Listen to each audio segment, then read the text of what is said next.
মাননীয় প্রধানমন্ত্রী, আমরা আপনার কাছে আশাবাদী যে আপনি মঞ্চে থাকা অবস্থায় কলেজের ওই ভূমি ব্যবহার করে আরেকটি ক্যাম্পাস করার ঘোষণা দিয়ে যাবেন। এটি করলে আমরা আপনার কাছে চিরকৃতজ্ঞ থাকব। মাননীয় প্রধানমন্ত্রী, আপনার কন্যা সন্তান জাইমা রহমানের মতো আমরাও আপনার সন্তানের মতো। জাইমা রহমান যদি আপনার কাছে কোনো আবদার করতো, আপনি কি সেটি ফেলতে পারতেন?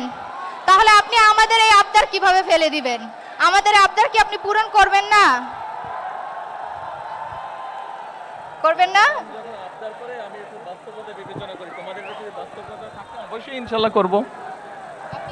আমাদের ছাত্রী নামটা মেহরুন্নেসা, মেহরুন সুলতানা ওর কলেজের ব্যাপারে একটি কথা বলেছে। ও আমাকে বলেছে আমার সন্তানের মতো নয়, এবং আমার সন্তান যদি কোনো আবদার করতো আমি রাখতাম কিনা।